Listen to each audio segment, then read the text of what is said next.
That's done.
Live.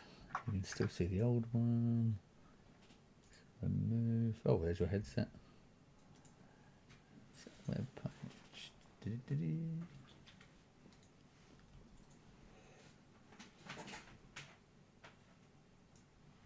There we go.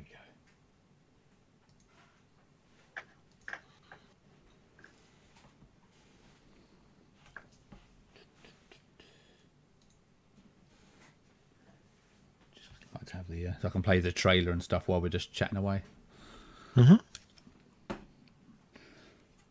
Okay, so Twitch is live. Okay, so let's just get the questions up. Let's get the bot into the channel to record. Yeah, it's cool. It's just a bot, and all it does, it joins the channel that you're in, and then just records both of our audios on separate audio tracks. And then Nice. once you finish, it sends you a link to download the audio, and it does it as an Audacity project, and it just loads it straight in.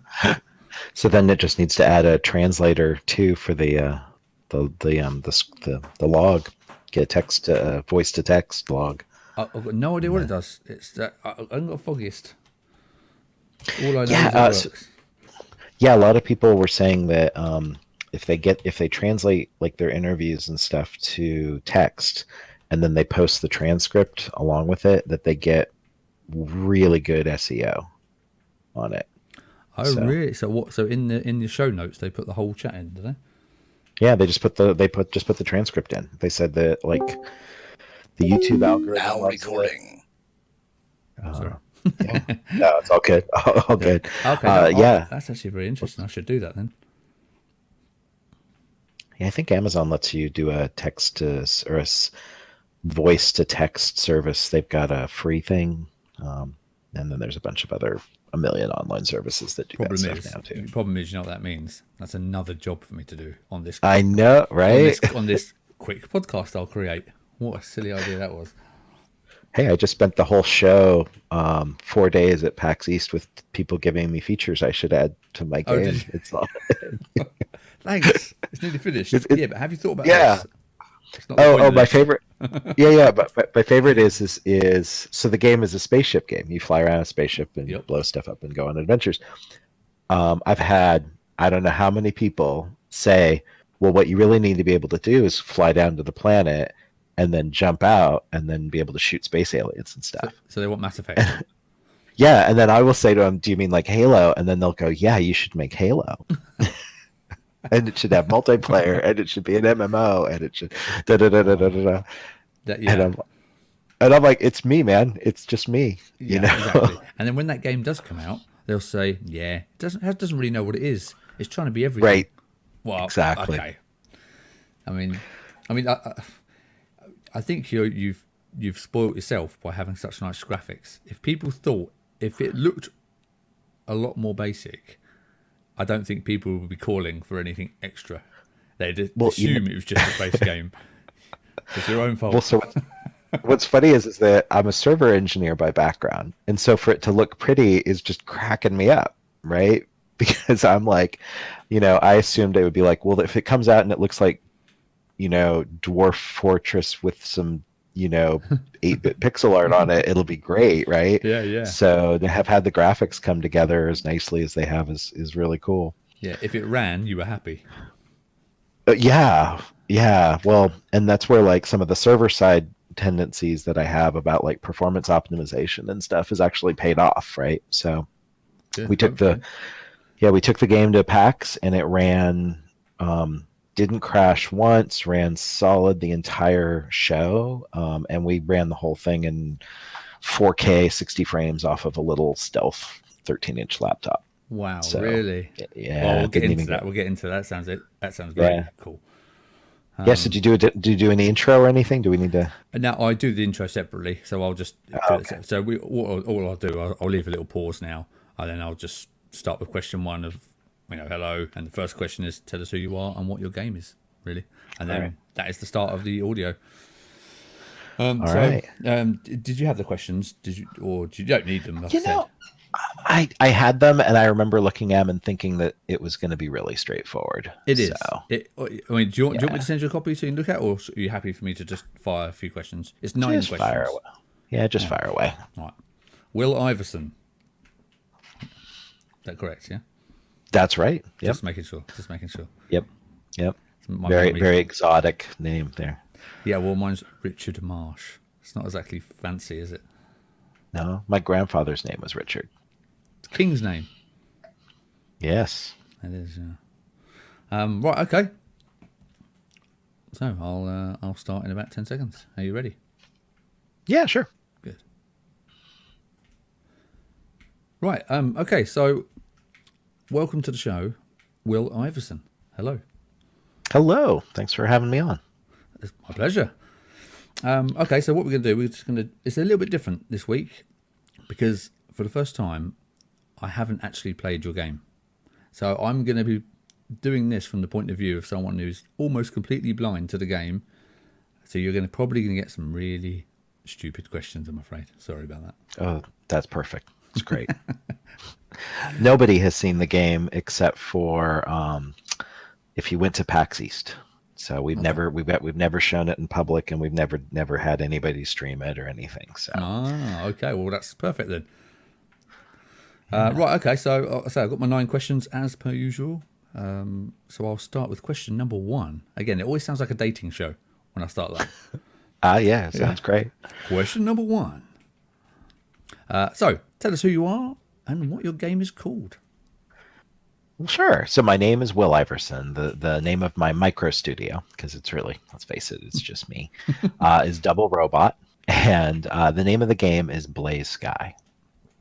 And so it's the pitch that we used at PAX that really seemed to resonate for folks was it's Asteroids, the role-playing game. But it's got 3D graphics, and it looks really pretty and all of that. Okay, yeah. I mean, like I said, I haven't played the game, but I've just looked on the website here. I've got the website open for anyone looking at the live stream on Twitch. And yeah, it looks ridiculously good. I mean, what is going on? This is not how indie games are supposed to be. What have you done? Right. Well, so I can tell you a little bit about how this happened, if you'd like. Go wherever you like. Just roll into that. Yeah. So ever since I was a little kid, I like spaceship games. Right. Mm-hmm. It's fun, and of course, I'm a fan of all the big science fiction stuff. Everything from Star Trek to Babylon 5 to now stuff like The Expanse and what have you. Absolutely. And so there was this game that I played back in college, which it's dating me a bit, but it was a game that came out on the Mac, and it was called Escape Velocity. Okay. And it was a 2D top-down game, and it really was like Asteroids, the role-playing game. You'd start out with this janky little shuttlecraft, And then as you played the game, you could explore and go to other star systems, and there were missions and quest lines and ship upgrades. And it was a fun game, and I spent a lot of time on it. And so a couple years ago, when I decided that I was going to change from doing server-side development and instead be a game developer, I was going through ideas for like, well, what game do I make, right? For like kind of basic stuff. And I mean, I had this big long list of things, and some of them were, sort of the classic kind of like experimental weird things, and that was good because when I was building a lot of these titles, it was good to practice and building those things.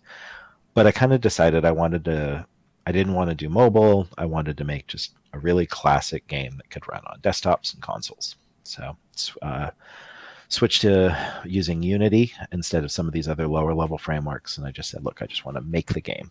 So what I did was about a year ago was I put together a little prototype. And the idea was just that. It was just Asteroids, the role-playing game. And so, have a ship, fly around, blow stuff up, go get missions, inventory, and just kind of build out the basics of it. So I built that, and I only spent about 2 or 3 months doing a quick and dirty version of it. And then I went to GDC last year, showed it off to a bunch of the platform people, and said, "Hey, what do you think? Would you guys be interested in publishing something like that?" And I got a really favorable response from them. They all got the idea. They thought it was cool. So basically, so then from about March, April through August, I started putting all the notes together on the design, how big the story was going to be, what the star systems were going to be, and how I was going to build it. So the game that you're looking at right now, the very first commit to the GitHub repository was August 1st. So it really hasn't, of last year. Wow, really? Yeah. So it's pretty quick. That's very quick. Yeah, and so here's the trick. This is the thing that makes this game a little unique from most people that I talk to. Is what I did was I said, I'm going to make all of the guts of the game, like the quest system and inventory and weapons and stats and all that stuff. That's actually all a headless game. So I joke I could release the command line version of this game.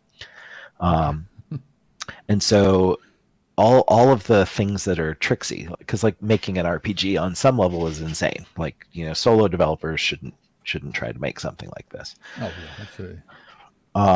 But what that meant was that by building the guts of the thing headless, it also meant that I could write automated test cases. So on my computer, I can, hit the button to run the test suite, and I can have the game play 10,000 times with exploring every single nook and cranny of all the quests and the orders that you run them into and how many monsters you're going to fight and all that stuff. So then the visuals are really just like this layer in Unity on top of that. Okay. So it's a very kind of backwards way of building games. A lot of people, what they'll do is they'll sit down, they'll start working in Unity, and they connect and wire up a bunch of stuff, but there's no structure underneath. They'll build a game around how it looks. Yep.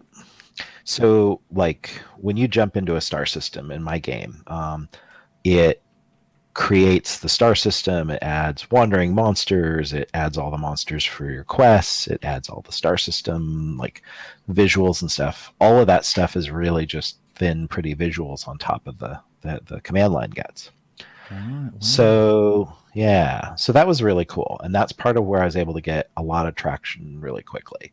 The guts, like all the quests and everything, those are all just CSV files. Really? Wow. Okay, so it just pulls the file in when you need it. Yeah, and so what that means is that I'm hoping that later on people are going to be able to mod it and add their own quests. Yeah, I was going to say it makes it very modular, doesn't it? Yep, it gives you a lot of control. I mean, again, don't forget, I'm not a developer, so if I can understand some of this, then you're doing well, because all I do is play the games and shoot stuff. Yeah, well, and that's really what you want to do, right? Like, so if you're a modder, eventually, the way I want to get it to be is that if somebody wants to write a story and they have Excel, they can write and add quests and storylines. They can add their own like the guts of the equipment and the stats and stuff. They can add all that stuff. And then if somebody wants to add a 3D model of their own ship, they will need Unity to do that, but they can just do that with the free version of Unity. And so I'm hoping to write up the documentation. So this has a huge scale for customization and end user, what's the word I'm looking for? Engagement. They can really take this and go where they want with it if they want to. Yeah. Yeah. I mean, I'm building a whole science fiction story, and it's all based on, these cool sci-fi things now, like the singularity and the great filter and all this. Yeah. But there's so many fans who have their own things that they might want to put stuff in, and that's cool. I just want to be able to, put out the specs for how to do it, and then you'd be able to drop in your own ships or whatever. So, but that's definitely, I have to ship the core game first, right? Yeah, that's long term. But the fact is that the fact you're thinking about it already, and it means you can sort of build that into the way you're building it already. So it's ready to do that. If you want to do that, you might decide you don't want to do that. Yeah. Well, part is I need that tools to be able to make it go fast, right? If I have to go through this really complex, laborious process just to write the stories, right? Yeah. I'm never going to finish it. No, of course.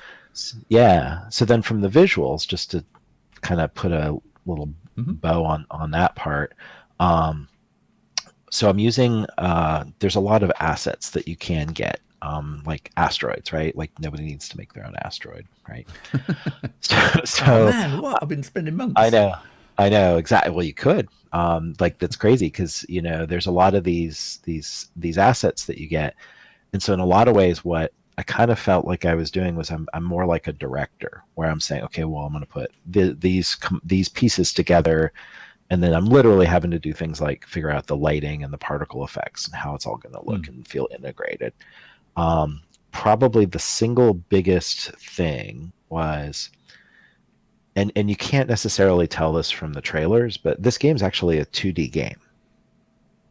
Really? So yeah, so the controls are dead simple. So when you pick up the game and you start playing it, the whole idea was that the camera makes it feel like a 3D game. So there's this whole thing about and in science fiction shows where you first see this was first in Serenity and then in Battlestar Galactica, where they move a little away from the Star Trek model, which is you've got really clear camera movements that are very simple and elegant. And those camera movements are done in Star Trek, especially on like some of the earlier versions, because they actually have the ships and the cameras on like dolly tracks that are literally moving around, creating these clear panning shots, right? Okay, yeah. So when Serenity and Battlestar Galactica, they decided to make the camera feel like a real thing, which is ironic because it was partly because they were switching to computer graphics for all that stuff. Okay. Right. So when you play the game, the camera has weight and heft to it. So as you're whipping your ship around, the camera's kind of moving around to catch up, and the camera moves in 3D space. Right. Okay. Right. But because the game is 2D controls, so think about remember how I talked about that escape velocity game? Yes. Where it was just like 2D graphics, like asteroids, right? Mm-hmm. So first imagine that you're looking top down on just a flat plane, right? Yep. And so then what you do is you take the camera, and then instead of having it just be on the flat plane, you move it behind the ship like it's a chase camera. Mm-hmm. So it's still a 2D game, but you've got this cool chase camera. Okay, yeah, I see. Then you add in that the ship's banking and rolling and yawing and stuff, right? And so now the camera is moving around in this dynamic fashion. So it feels a lot more like a 3D game. But here's the thing. When we took this game to PAX East, we were handing the controls to just anybody who walks by and wants to play it. So the youngest person that's played the game was a 5-year-old. Right. And so we were able to literally hand that kid an Xbox controller, and he was happily running around blowing up asteroids and shooting down barbarian raiders in just a few minutes. Because with space games, I've always had I've always wanted to love a space game, but I've never really loved one because I always struggle again with the controls. Is always an issue.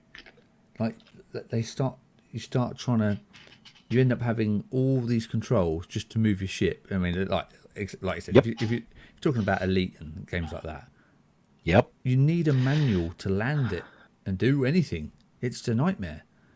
Yep. And I end up, if I put it down, I come back, I'm like, oh man, how did I do this again? What are the controls? I've got all these L1, R1, D-pad to change this. I'm like, I can't deal with it. And I just want to fly around and shoot stuff. Yeah. Well, and that's why I keep coming back and playing these much more simple games, right? Yeah. I'll get these AAA games and like there'll be, action rhythmish sort of controls for the combat and then I'm supposed to learn five button combos and things. Yeah. And, as a guy with a kid, it's like, okay, well, I just want to sit down and play a game. And if I walk away from one of those AAAs, I can't even remember how to play it. Absolutely. And it might be a month later. I might not get the time again until a month. Yep. And I do not want to learn controls every time I pick up a game. And that's always my problem, especially space games. I don't know why space games, but they seem to have to make it look like the Starship Enterprise just to move it. I'm like, I don't want that. Yeah. I've got controls. There's a reason for that, right? So basically, spaceship games, like one of the most iconic ones that got everybody played was Wing Commander, right? Mm-hmm. Way the hell back. I played that in the college dorm, the original Wing Commander. Oh, wow. And it was a cool game. You hop into a space. It was like, you hop into a space fighter, and then you get to fly around and blow stuff up. And there's a mission, and there's a whole sequence of missions, and you get a storyline. And if you're a good pilot, then you get to see a happy story ending. And if you're a terrible pilot, really? It's like the apocalypse for your civilization. It can go very BSG. Oh, yeah, and so that game, what it led to was a lot of people getting really into the sort of sim side of it, right? So like, the sim side meant that people say things like, okay, well, I want to build my own ship from scratch, and so I want to be able to click a billion little components together to build it and have stats. And like some of the feature set on the new games, it's things like, okay, well, if you get hit by a bullet, what systems on the starship does the bullet go through? Or if you build your own ship, you get to decide what the physics are like, right? Yeah. And on this one, it was like, no, this is going to be a lot more arcadey. You pick it up, you instantly are flying the ship around. You don't have a lot of controls, and that also means that because I'm doing a few smart little things like, so the ships all have shields. And the ships look cool, right? Like you can, when they fight each other, little impacts hit the shields and you can even see the effects. But part of what I'm doing there is that means that the colliders for the ships are just spheres, right? Oh, because they don't have to be that accurate today. Yeah. So I'm not like tracking, oh, this bullet came through. So that means that I can have a space battle with 60 ships, right? Mm-hmm. And they're all flying around and it works on relatively low-end hardware, right? And it's fun. Yeah, and it's fun. Yeah, exactly. And it's a third-person camera. So, like, if you fire off, cool-looking missiles, you can see them, flying around. And you want to see your shield being hit as well, don't you? Exactly. So instead of it, yeah. I was going to say, it's the same as, like, if you want it, again, of course, sim stuff is, if you want sim stuff, that's cool. There's plenty of options out there. It's like playing, if you're playing Gran Turismo, that's great. If you really, and you put the transmission into manual mode, so you're having to change gear when the revs get to the right point. You've got the damage on there. You're trying to keep on the track. It's a proper driving game. You get the steering wheel out, you get the pedals out to try and get it perfect. But I just want to play Mario Kart. I just want to press forward and go and just shoot things. And if I leave it for a month, I'm not going to forget how to play Mario Kart. But Gran Turismo, like I say, if you're in the mood for that, it's fine. But it's very difficult to just have a quick, serious game of Gran Turismo. And right. And again, that's fine if that's what you're after. Yeah. and that's where like like I kind of think of this as like a pop song game because it's not a really complicated deep simulation game. It's a pick up and play and it's fun game. I'm hoping that the a lot of the depth that might come later might come from things like the modding community, right? So Definitely. the stories never end. But like one of my favorite games, of course, is Skyrim. And what's interesting is if you actually break Skyrim apart, the controls are actually pretty simple. Which is why when it's 10:30 at night and my kid has just finally gone to bed and I have 30, 40 minutes before I can crash, I can still pick it up and fire it up. Yeah. Right? Yeah. Absolutely. Yeah. So Wow. so that's basically the pitch was the idea was it just started as Asteroid the role playing game, made the guts in the way that made sense to me as a server dev, and then all the visuals and everything. Just a lot of honestly, it's a lot of my love of film and cinematography that then I pulled into the game to make the visuals look as good as they do. Amazing. So, Wow, there you go. that was a mega intro. We covered loads there. Awesome.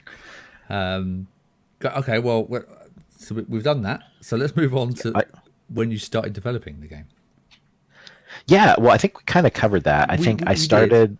Yeah, so the way I would say is the joke would be is I started it when I was 10 many years ago. Okay. But in terms of actual development, like writing code, prototype in January of 2019, threw that prototype away, did the design work from about April through August or July, April through July, and then August 1 is literally when the first commit happened. Yeah, that's amazing. I know we covered that, but I almost have to hear that again because that is some speedy development. Holy hell. Oh. I mean, it's just me. So aside from me, like arguing with the cat, it's like I don't just got to sit and crank, right? So, well, it's paying off, isn't it? Because look how far you are. Oh my god. Well, thank you. So we've done. So you've told us everything. You've told us that you've said you're using Unity to develop it mainly. Yep. Now, I know we spoke a little bit before, but what got you into game development specifically? Was it just your love of games, or is it the love of technology, or which way was it? Well, a couple of it. So, like, I mean, obviously, like, if a kid starts programming at 10 back in the day with cassette tape recorders and all that fun stuff, like, obviously, there's a love of coding and abstract reasoning and all of that fun stuff. I spent a lot of time in Silicon Valley and doing tools work mostly, like IDEs and compilers and Java runtime stuff. Did a lot of consulting work. There was a point in the consulting work, this was about 5-6 years ago, when I realized I literally was making insurance software. And it was like, oh, I've come so far away from what that young man who wanted to make games was doing. Yes. So yeah, about 3 years ago, I was lucky enough to be able to sell my company and be able to pivot to doing something else, and so that's what started. And I actually did go through a lot of thought as an entrepreneur. What would I want to build? And because I had done services work, I'd done consulting at scale. We'd gotten the company up to about 85 people. And I really wanted to do product. And then once you say, okay, well, you want to do product, it's like, well, what do you want to do? And most of the things that I would characterize as being productivity or enterprise tools, the vast bulk of those are funded by VCs or, big angel investment groups that get together. There's a couple of those. But the thing that attracted me to doing video game development was that I could still make a product and sell something that people would want to, hopefully give money for and pay for and enjoy, but it wasn't competitive the same way. Like when you think about movies, it's not like somebody says, well, I have made the one guerrilla comedy film and nobody needs to make comedy movies anymore. No, right? Of course. And so the same thing is right. And the same thing is true with video games. Like, we were just talking about Elite Dangerous, right?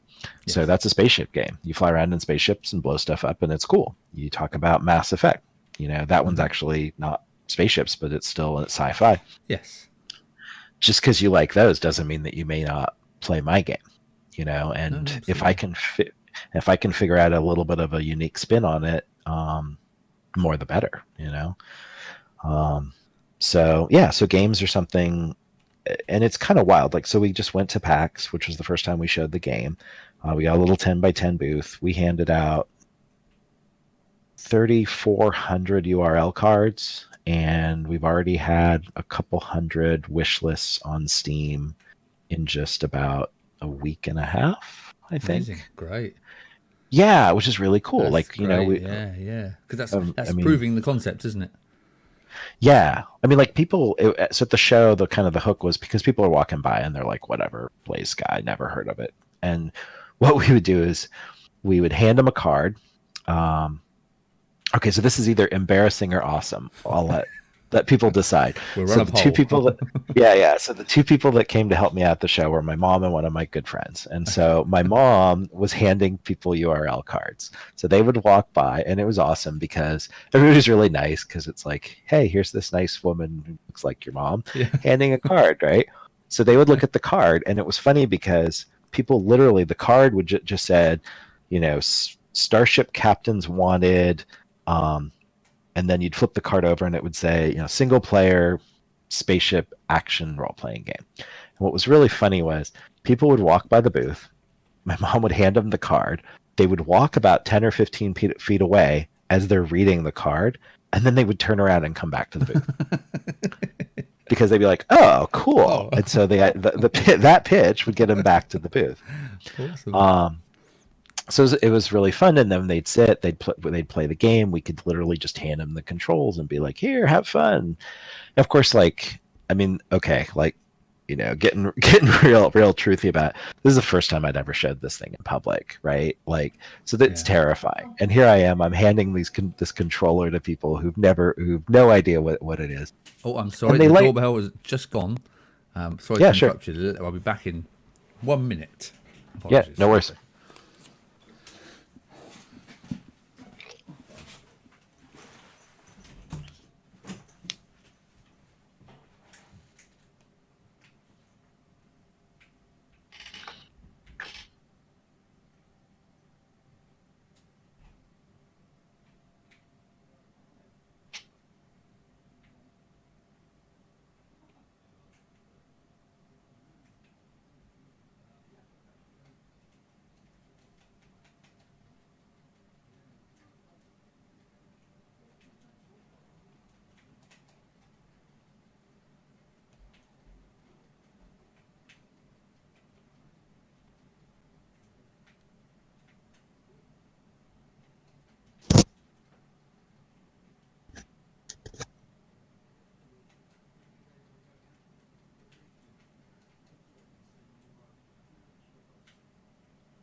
Relax now.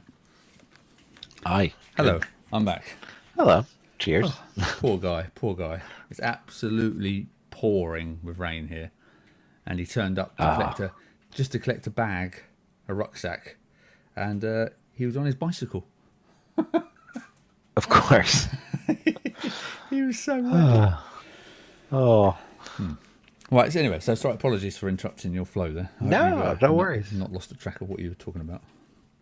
Yeah, so I was just about to I was just about to share the heartrending story of a developer showing his game in public for the first time, and I'm terrified that it'll set my laptop on fire as soon as I hand the controller to somebody. So no, the good news was because I've done a lot of these live demo things, so I actually had the build ready about a week and a half before the show. It was like, nobody's going to care about that extra little dorky thing I might add between now and then. So I tried to get it as solid as I could. So the game ran the whole weekend, didn't crash once. It was great. Perfect.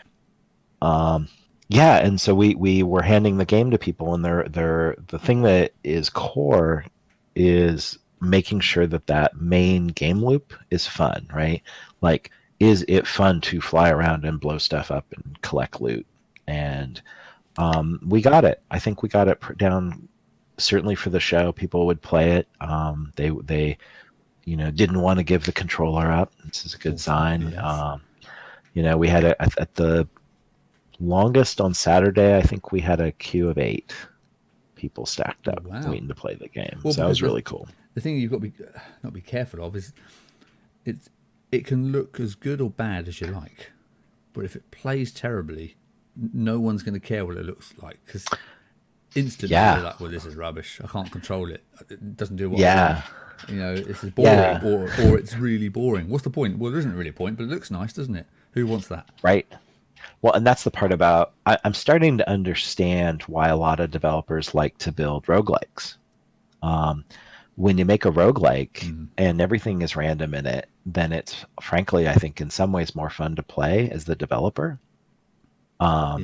So, like right now, I'm like, okay, is it fun to just fly around and blow stuff up? Like, it cracks me up because even just mining asteroids, which is literally you're just shooting at things that don't get to shoot back. That part's fun. And I mean, I'll sit there and I'll be like, oh, I'm blowing up asteroids. And some of it's the sound mix, because you've got this, it's really cracks me up when you play a game. It's like, oh, all these things just sort of happen. And then when you sit down to make it, and it's like, oh, okay, I'm going to blow up an asteroid and it's going to drop some loot, and then I'm going to fly over and I'm going to pick it up. And it's like, oh, well, there's actually like, 7 different particle effects that are getting fired off in that process. And there's 7 different sound effects that are getting kicked off to make that work, right? Yeah. So there's all these like dumb little detail things that you don't, when you play a game, it's like it's all just there and it all works. And so, like we had it in, so there's kind of these like core actions or things that happen in the missions that are things that the player can do, right? So like you go up and you talk to somebody, and there's this science fiction story about exploring alien civilizations and the singularity and what does it mean for a civilization to go through that process, which is all cool. But then at the end of the day, it's like, as to the player, it's like, you need to go do something. And so, what are the things? And one of those obviously is go blow stuff up, like go blow up bad guys or whatever. Yeah, absolutely. And then the other one that we had was scans, right? Like you want to be a scientist, you want to be a spy or a scout. A lot of those involve going to a place and then scanning something. So how do you make that fun, right? And so what I came up with was this idea of, well, you have to go to a point in space and then you have to fly around it for a while. So you can't just hang there. You have to kind of fly around, and there's sound effects and there's visuals that make it kind of more fun. So it's just, it feels very intuitive. It's like, here's a little marker with a HUD marker, go fly there, and then fly around it a couple times. Okay.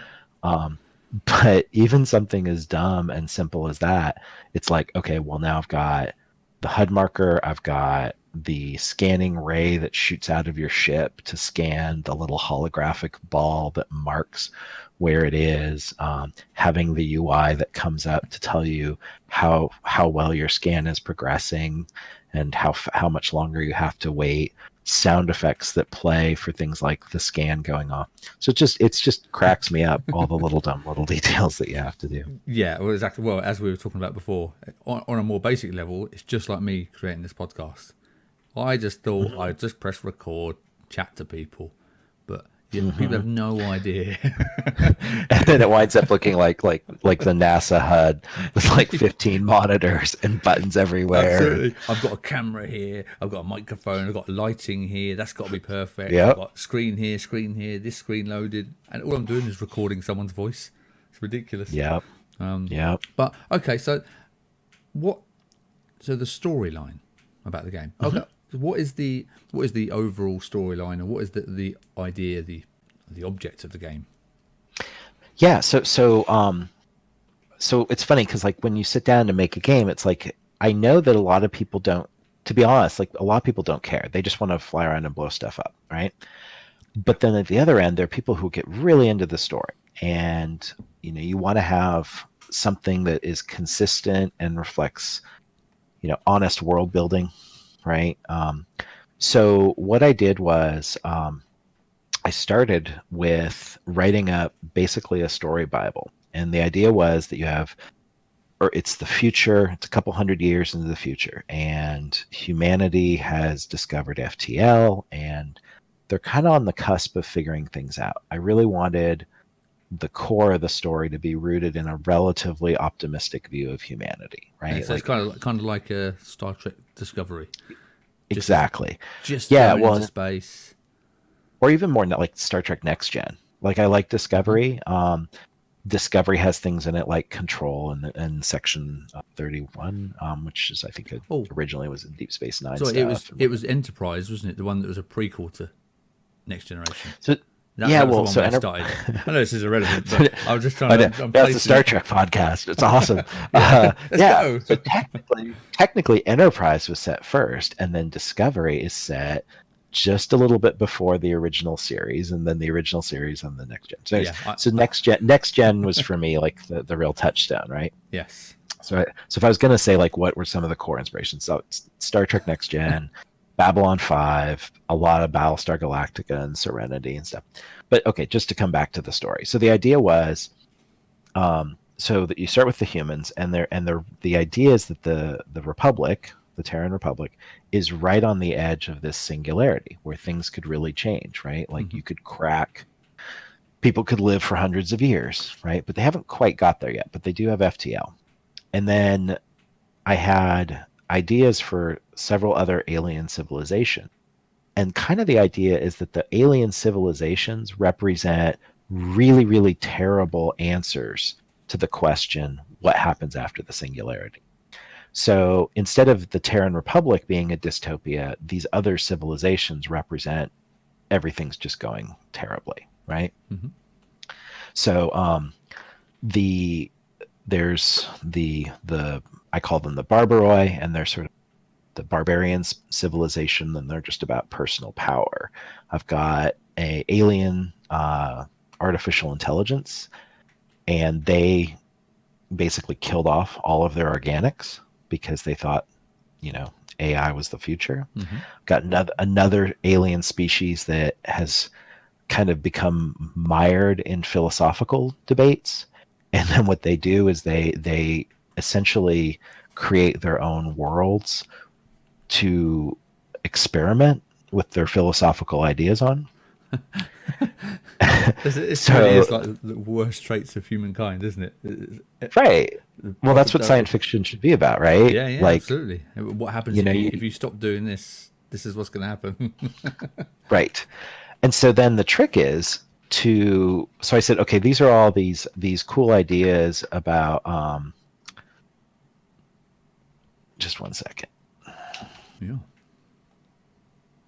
Okay, so you have these civilizations, and then what I wanted is to have characters to let the player experience the stories, but to translate it into really human stories, right? Like you can write things like a battle with 100 starships and the sky is on fire and it's really cool, but if you don't care about the characters in the stories, it's kind of like, who cares? You got to relate to it, absolutely. Yeah, and I found this tool at GDC about a year ago that let me create 3D animated characters. So Ah, that was the thing that really made it click. Was now I said, okay, cool, I can create 3D characters, and it's still, stupidly complicated, but at the end of the day, I'm able to go in and build these 3D characters and animate them and then export them out and bring them into Unity and have them be human faces and characters. So now you can fly up in the spaceship and it looks cool and it's 2D and the 3D looking, whatever. But then when you fly up to a space station and you hit the hail button, now you get a 3D animated character talking to you. Like, oh, well now I've got something. now you're Right? looking at another human, aren't you, to talk to? It feels more natural. Exactly. Yeah. Exactly. So what I came up with was these 5 core characters. And so each character represents a different reason why someone might play a game like this. So I've got combat. So I've got a lieutenant in the military, the Terran Navy, and he's the combat guy. I've got a diplomat. I've got a scout who's all about exploration. I have a mad scientist guy, and then I also have somebody who's about civilian rescue, and her story is probably the most, like, I call it civilian rescue, but it's actually in my notes and stuff I refer to as the family story. Okay. So her story is one that I'm using as an example because I think it kind of shows how I'm trying to tell stories through this kind of, it's like, fly around in spaceships and blow stuff up, but still tell stories. And so for her, when you fly up to her and you first hail her, she says, hey, my father has gone missing. I need you to help me find him. And so, of course, you say, sure. And so then you go trace him down. You do a combination of scans and combat missions. And then you find out that his ship was destroyed in barbarian space. So you go follow that up. Well, it turns out that he had gone to the barbarian space because he was trying to make contact with the AI civilization. And so his idea was that he thought that he could work with the AIs to be able to upload his consciousness. And he's made contact and he's figured out how to do it. But he has to stay, with the AIs to do that. So what he says to you is, I want you to go get my daughter and get her to come join me so she can upload her consciousness and live with me as an AI. And she says, no, I want you to go get my dad and bring him back because I don't want to lose him. God damn it. Right. And so the for me, like if I'm writing a game story well, and this is of course like everybody can have their own philosophy, but the way I look at it is I want you to be like, when you come to those kind of decision points where you're like, okay, I'm going to put the controller down and I'm going to go for a walk and think about this for a minute. Well, I'm already annoyed with the decision. I'm like, oh, damn it. Right. And there's no good answer. There's no bad answer. Maybe there's a couple of other options. But right? That's great. That's fantastic. Right. And so part of the point is like, so there was a piece of data that came out recently that I really, really was glad to see. So they said that it was somebody who'd worked on Mass Effect, and they said something like, I think it was either 92 or 94% of the players chose Paragon. Okay. So basically Mass Effect gave you the option to be Paragon, which was like classic sort of Kirk Picard hero guy, or you could be Renegade and be kind of just a jerk, right? Yeah. So to me as a developer, I look at that and I go like, oh my gosh, you spent half your development story time building out these Renegade stories for no reason. And nobody's playing them. Oh my gosh, that's terrible. And the trick is like, I didn't want to do something where it was like, okay, you fire up the game and you're like, okay, I'm going to be a good guy. Cool. So I just pick the good guy option every single time. Right. Yeah. So I kind of assume that somebody, when they're playing the game, is basically wanting to be a decent person, right? That they're not there to just like kill everybody and set things on fire or whatever, right? And so, but the trick is I want the choices in the game when they come up that are impactful to be the ones where you're genuinely going like, oh my gosh, this is actually a real choice, and it doesn't just boil down into a simple yes or no answer. Yeah. But it's all so I get to riff off the singularity, get to use that for the ideas, put them in a science fiction story, but make it something human. And so if I can pull that off, then I'm like, oh, now I've got a cool thing. Wow, there's loads. And trying to get the story again, trying to get a storyline. If you got to remember that this is this will link into one of the other questions. Has anybody helped you with this? So actually, it's funny. So the main help that I've got right now is I'm actually working with a company on the social media management and some of the advertising stuff. So like social media, they say things like, best practices are like you should post a new little screenshot from your game like every week. Yep. Right. And it's like, oh, and you should put it in like 25 different Reddit threads. You need to go track down like 15 or 50 different Discord server places to post it. That's right. Oh, and Twitter and Facebook and Instagram and whatever else. And so, like when you math out the time involved in doing that, it's like hours and hours and hours. It's another full-time job. Yeah.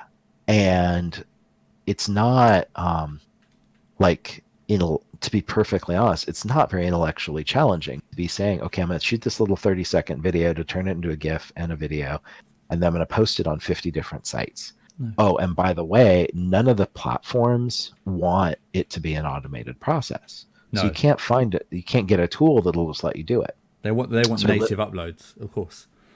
Right. So I literally have this company, and it's Capitolite is their name. As a little shout out to Deanna and everybody. Yep. We'll they're helping in the show notes as well. Yeah. So I helped that. I posted and found them, and then they've been helping me for about a month or so now, a month or two, and it's been great. Because I can just they've got access to the Steam build, the development Steam build. So they put it out. I can send them some notes and say, here's what's cool and new in the build. And then they can take care of that stuff. And if there's something to chime in on or whatever, I can do that. So, that's been the main thing. And a lot of the rest of it, like the dev stuff, that's all just been me. So my friend, what I was getting to is the fact that writing a story, is a job in itself for anybody. People have writers to do this. Building the game, again, another separate job. I mean, a lot of it blows my mind. I say this every week. It blows my mind that one person can. I struggle to play the game sometimes, let alone create any of it. I mean, it drives me. I can't believe it. I mean, I feel so stupid when I talk to everybody else. Well, I mean, I'm sort of like, it's like this whole life of rando stuff that I'm into that it all kind of coalesces, right? It's like, we were talking a bit ago about like audio, right? And it's like, okay, so you get a mic and you dork around and you get a digital editor and you start playing around with sounds and stuff. It's like there's always this little part of the back of my head that's like, what the hell am I ever going to do that for, right? Or like, I got these books. There's these really good books. They're like filmmaker guidebooks, and there's ones with like director shots, and it's just because I like movies. Because who the hell doesn't like movies? Course, and I'm like, how do they make them? So then I get one of these books, and it's like this fat book on, how shots are composed in film, right? Mm-hmm. And it's like, my wife's like, are you gonna go be a film director someday? And I'm like, no, it's just cool. I'm just interested. And I'm into it. And then, now I'm working on this title, and there's stuff in there that pops out. And so like there's this whole thing about STEAM versus STEM, right? Okay. Science, technology, education, or engineering and math. So STEM is this whole thing about how they teach kids in school, right? And learning. And there's STEAM, which is the pivot on that, which adds arts into it, right? Okay. So, like, if I was just a developer building stuff and I didn't have any art side, then this would be pretty crazy. I will note on the writing side, so it's really funny. So, I've written 4 books on software development. Oh, really? Right? Yeah, I wrote 2 for O'Reilly and 2 for Pearson, and they're on web services and object relational mapping and other stuff. Wow. But we'll link those as well, I guess. Well, they're really out of date, so nobody should unless you're a collector, like I'll link whatever. them, but don't buy them. Yeah, exactly. So here's the thing.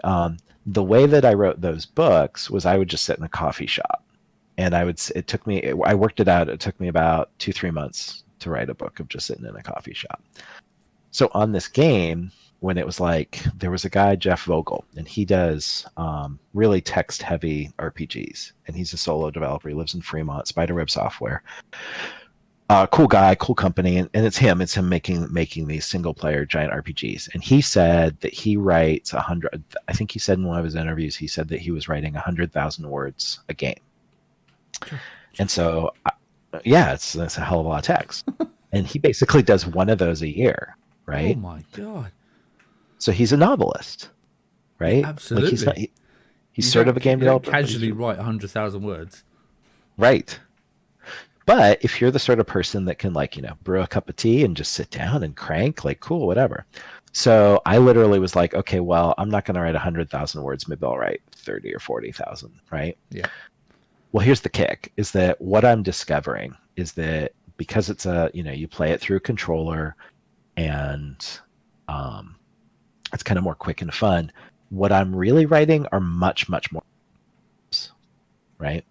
So like a 2-hour movie script, the 120-minute script for a film is 120 pages, single space, 12-point courier, like very little text. Yeah.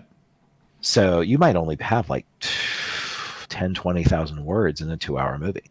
Wow. So yeah, but the trick is what are the words to pick, right? Yeah. Wow. That's... So in a lot of ways, it's not volume. Like, I actually suspect that I may come in with more text than even a lot of people would even still want to read, and it'll probably be only like 10 or 15,000 words at most. And then that's the question I always get is, am I going to get voice acting?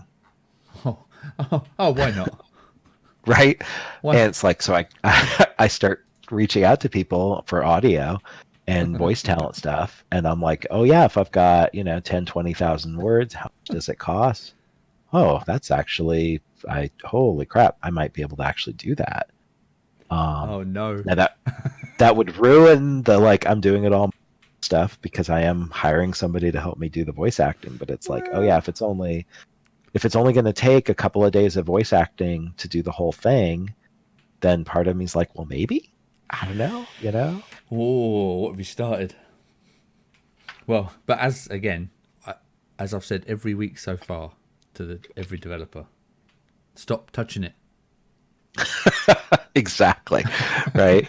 It's like, part of me is like, oh, I'm taking the time to talk to somebody right now. I should just be about cranking on it. Right. Like, you got to do. Yeah. But the thing is, you've got to get, I mean, like I said, that's something you can add. And the way you've built it, as you said, really modular. Absolutely. You could add voices into it one day. Why not? If it gets to a successful enough point, or you get enough people asking for it, you could just add it in, no problem. Well, the funny part is that the technical part of it's actually not that complicated, right? Like, what I do is I would take these CSV files, right? And I literally would send them over with any other stage notes, like, characters notes or whatever, to the audio people. And then they literally would hire the actors to come in. A lot of the actors will do several voices at once. And they'll just send me back the audio files with the spreadsheet. Oh, so they're just linked to the spreadsheet you've already got. Yeah, it's like, here's the outline, the dialogue. This is right? simple. It's not that complicated. Like, it's a think. I mean, it might be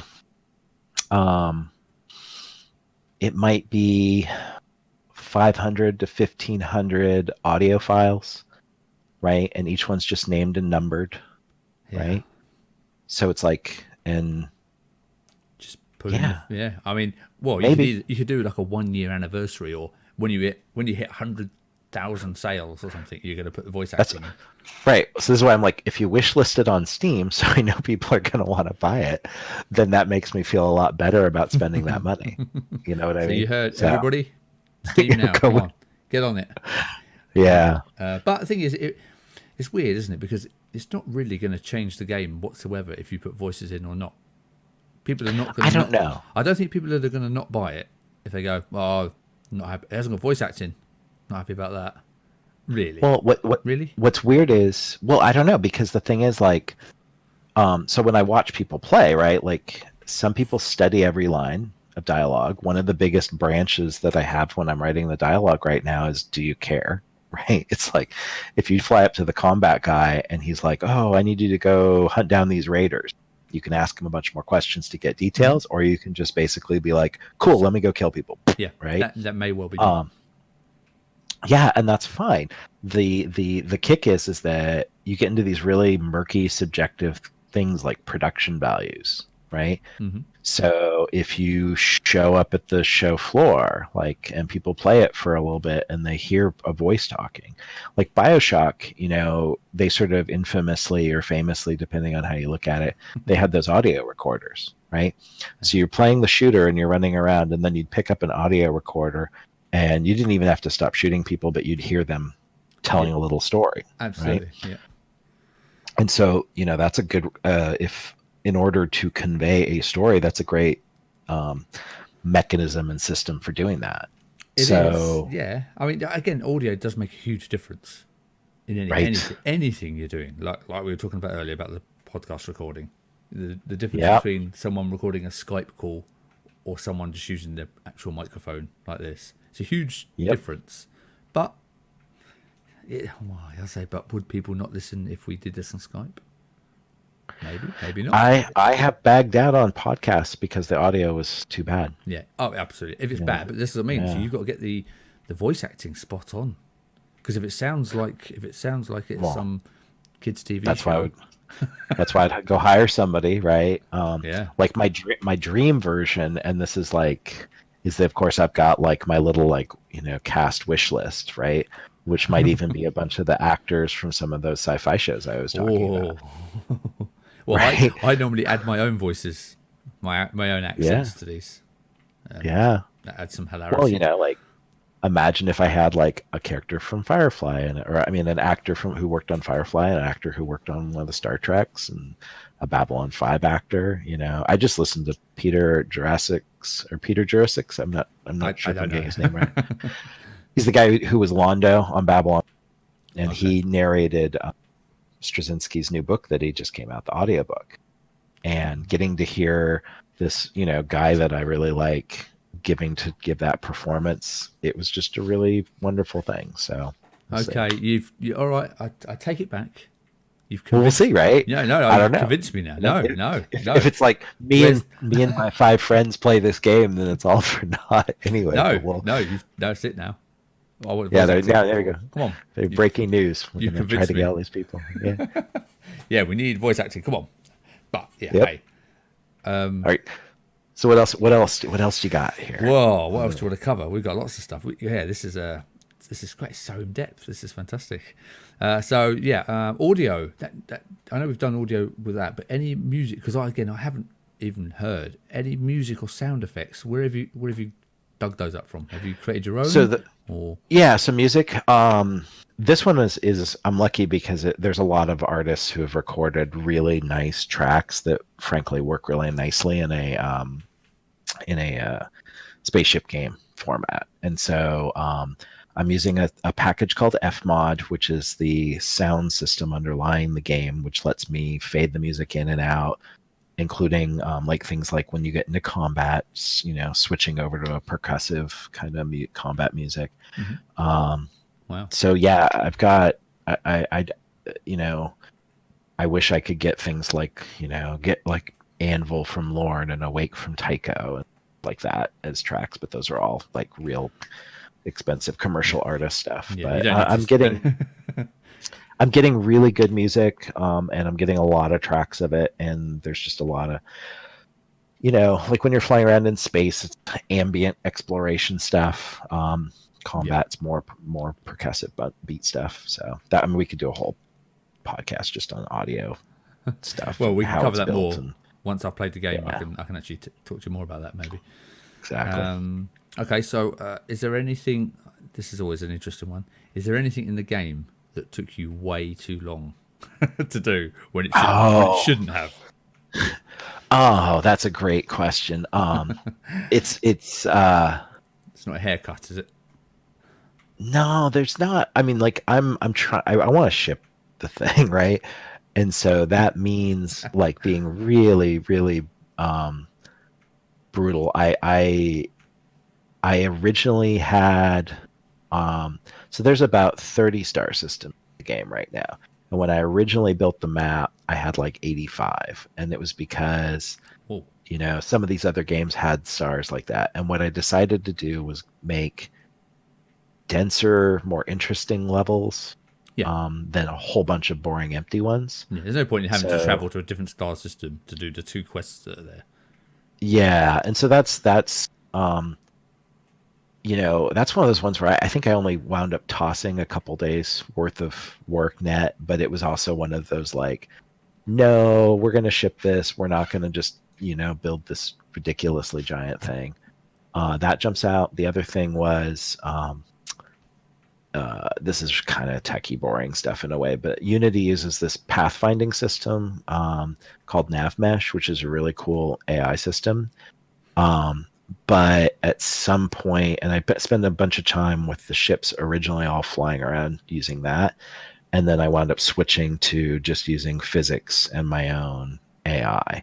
And it really wasn't that much more work to do the switch, but that's what made the game feel like they were ships in space that would hit things and bounce off things. Or if you get hit by a missile, it can knock you around in the camera and stuff. So there's only 2 things that pop out, but they weren't that bad. That's all right. You've done better than most people, so well done. Well, it's like I always try to keep the game in a buildable, playable state at all time. And a lot of games I don't think they do that. And so because I'm always keeping it playable, that also means that if I'm going to go off into left field and build something, if it takes more than a couple days to do, and it's not a core system, I might say maybe Skip not. it. Yeah. Yeah. So what? Do you have a planned release date, an official release date for the game?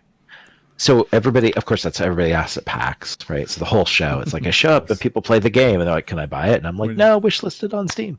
So here's what I can say right now is that so it's on PC and Mac to wish list on Steam today. I already have one of the kits from one of the console manufacturers. They've already given me one of the kits, and then I'm going to be reaching out to the other 2 because the game is a fairly straightforward game. It's like they're spaceships. It's not, as weird or esoteric as some of the other concepts that I'm sure come across their desk. It's people seem to be pretty straightforward. So the plan right now is to do early access this summer on Steam, and then ship it in the fall. And where that might get weird or off a little bit is like depending on what happens with the console folks, what they talk about. The reason why I'm saying not having early access until the summer is that I want the quest lines to be written and done enough so that way that their save files are rock solid, right? Okay, because if it changes too much, it's going to. Yeah. So it's actually really simple. The way that the system tracks where you are in a quest is just what line number are you on the different spreadsheet. Oh, wow. Yeah, hang on. So it's really simple. You're killing the immersion here. I know, right? It's all just just munching down lines and existential dread at 3:00.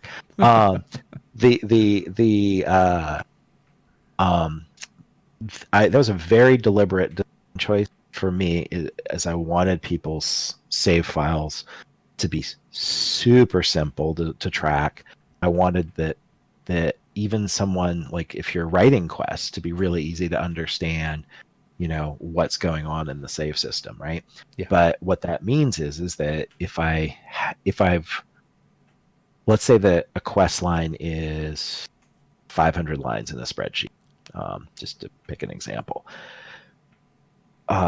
I could actually have people jumping around in the little spreadsheet where they are on their quests. So if I wrote a chunk and then saved it and wrote a chunk, I could do that, but I want to kind of keep it clean for the first early access release. Sure. So that means I need to have the basic storylines for everybody done. Yeah. So it's not going to jump around too much. Yeah, that makes sense. Yeah, and that's just basic pragmatism, and that's the part that also makes me go like, I need to get back to writing.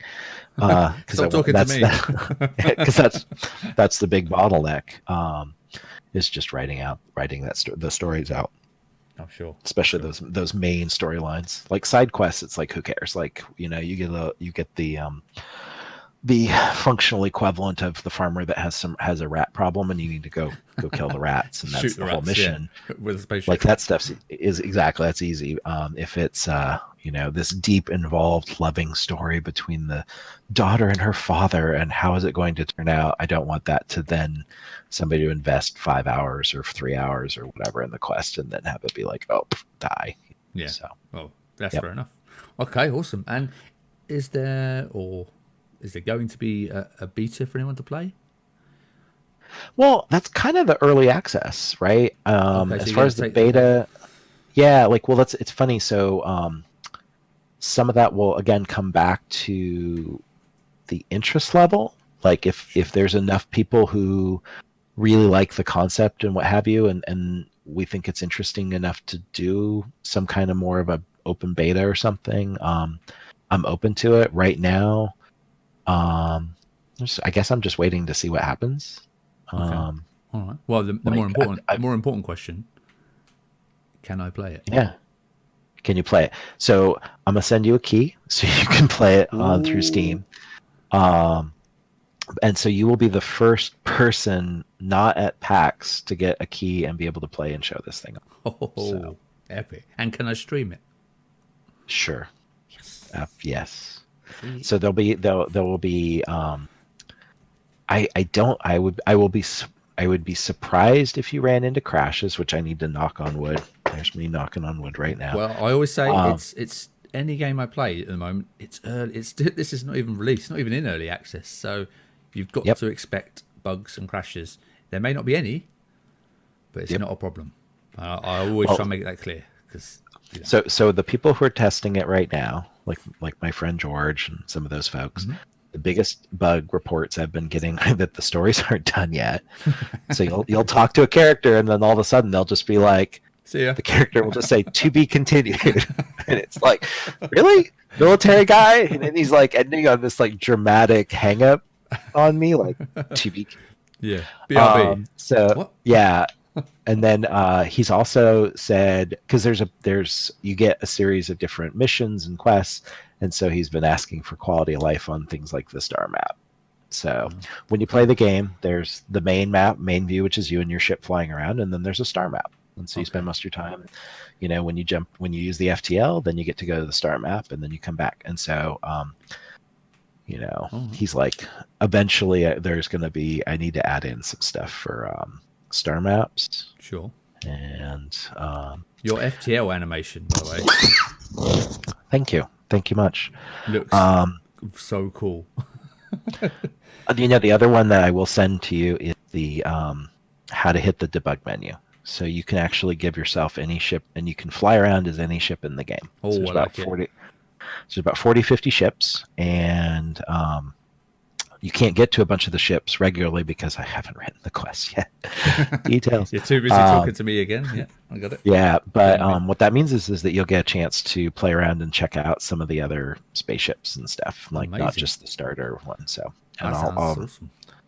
Yeah, it's a little debug thing. So, sure. And you're not worried about getting achievements yet. So, no, achievements. I am not an achievement hunter. I don't. There you go. I couldn't care less. Same with character creation. I'm the worst. I'm a role player's nightmare.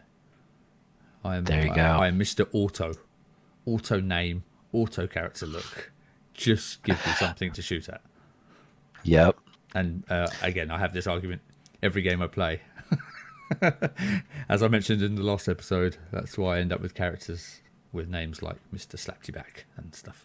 There you go. There's a little opening cinematic, and there's no character gen at all. You start out with the shuttle. Yep. It's I'm the right man. Janky little shuttle. Good luck. Don't crash into a black hole or anything. Oh well, I may well do. You'll be watching me going, "What are you doing? Why are you doing that?" So that's good testing. Yeah, that's free. You're doing free testing for me. I have no complaint.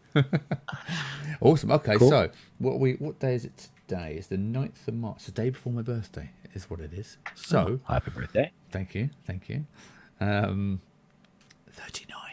Shh.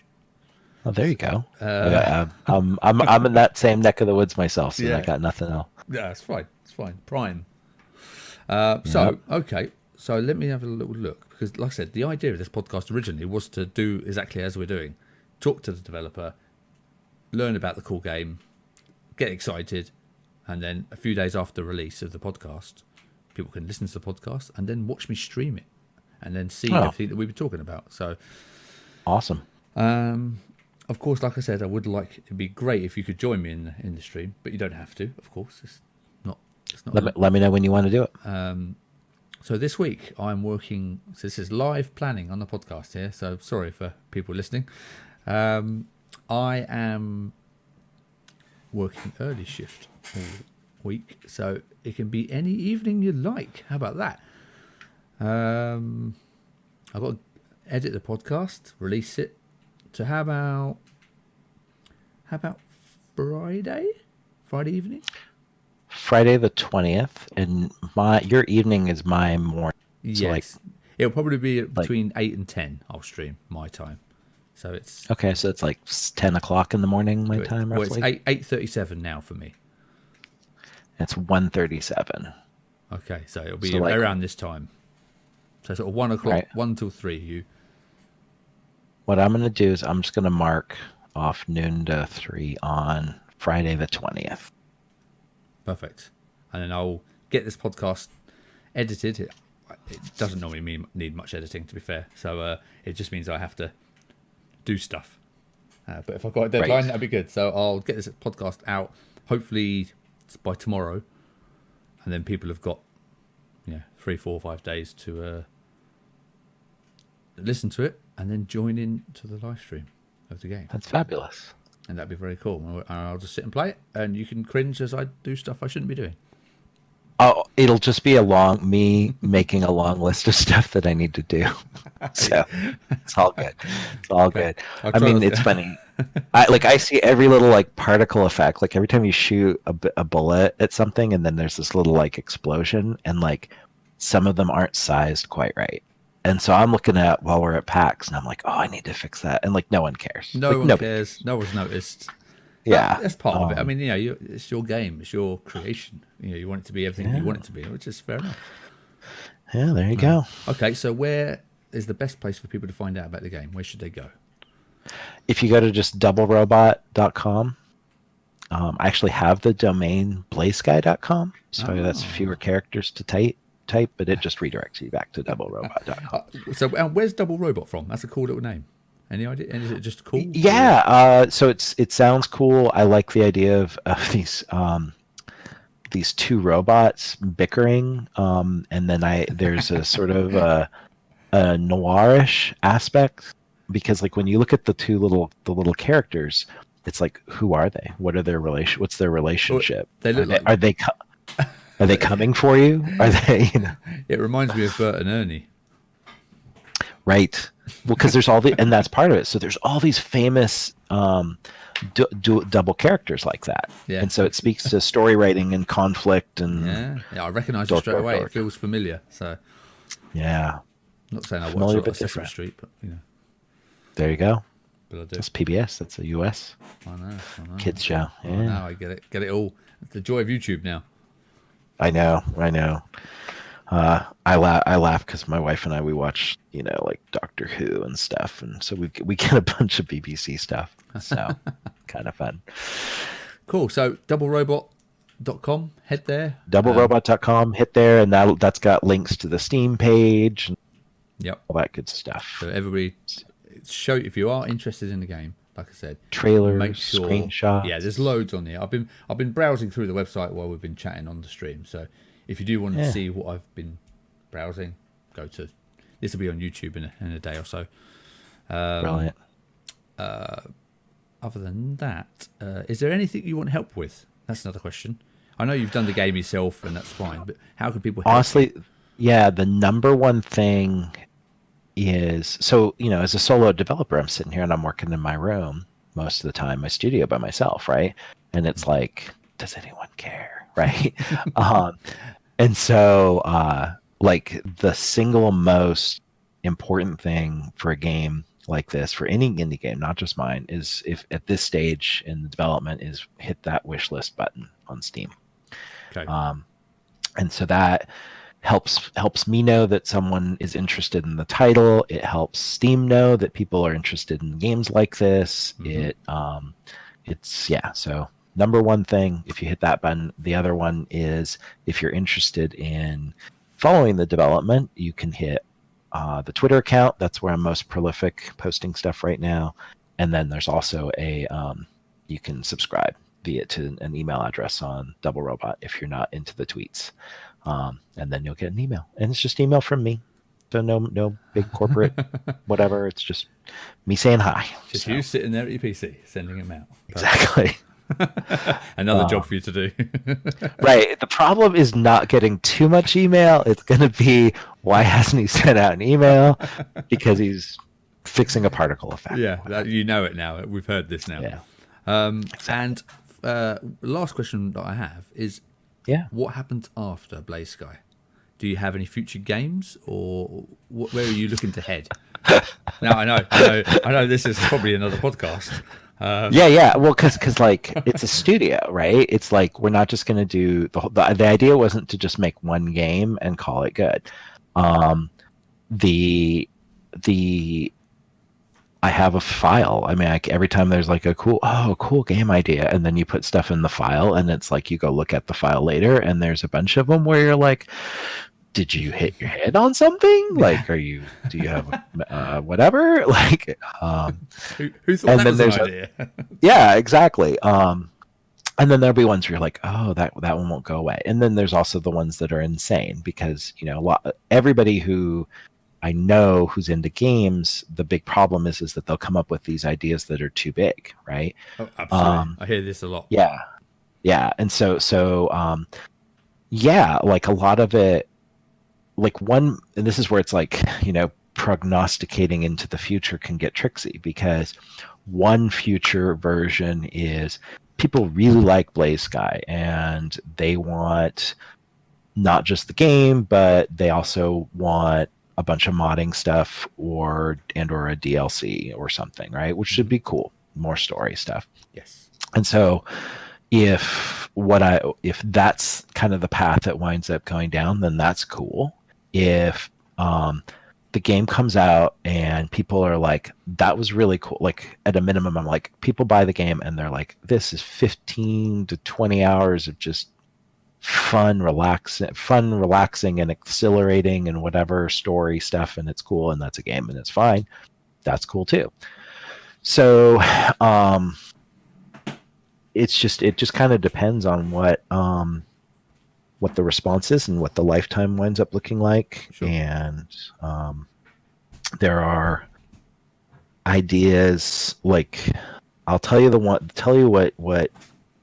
what keeps jumping out at me is, I keep marveling at how much time I have spent enjoying the hell out of Slay the Spire. And that's a turn-based. Yeah, it's a turn-based game.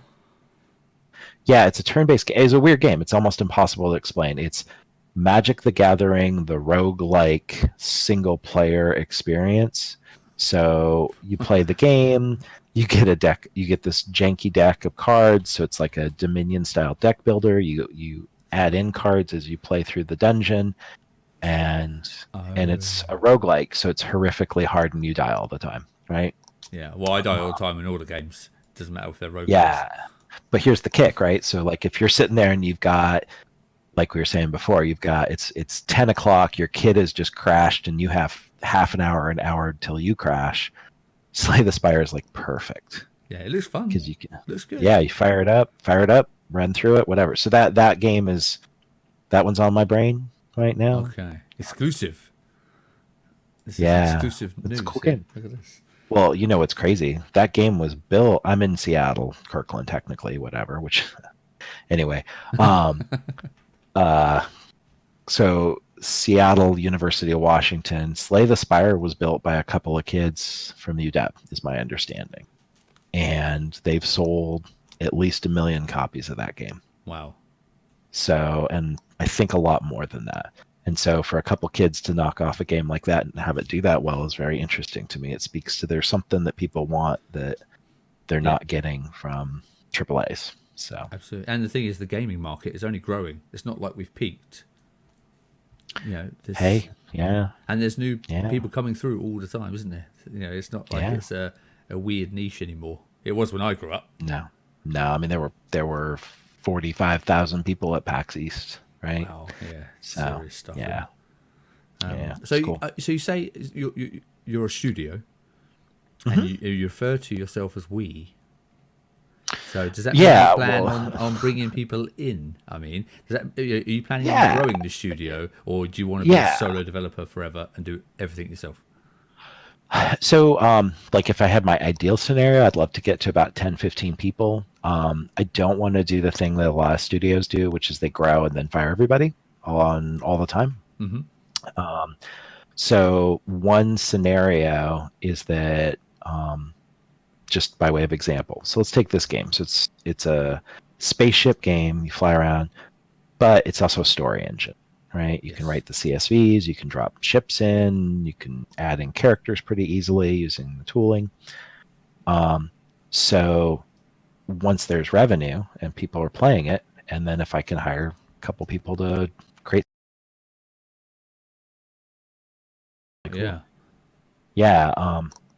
So, you know, BlazeSky 1, 30-star systems, right?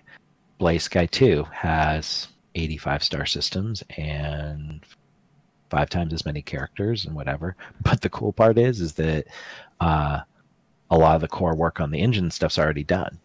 So now it really is creative people getting to write and build these stories in that game engine. That would be really cool. Just DLCs, isn't it?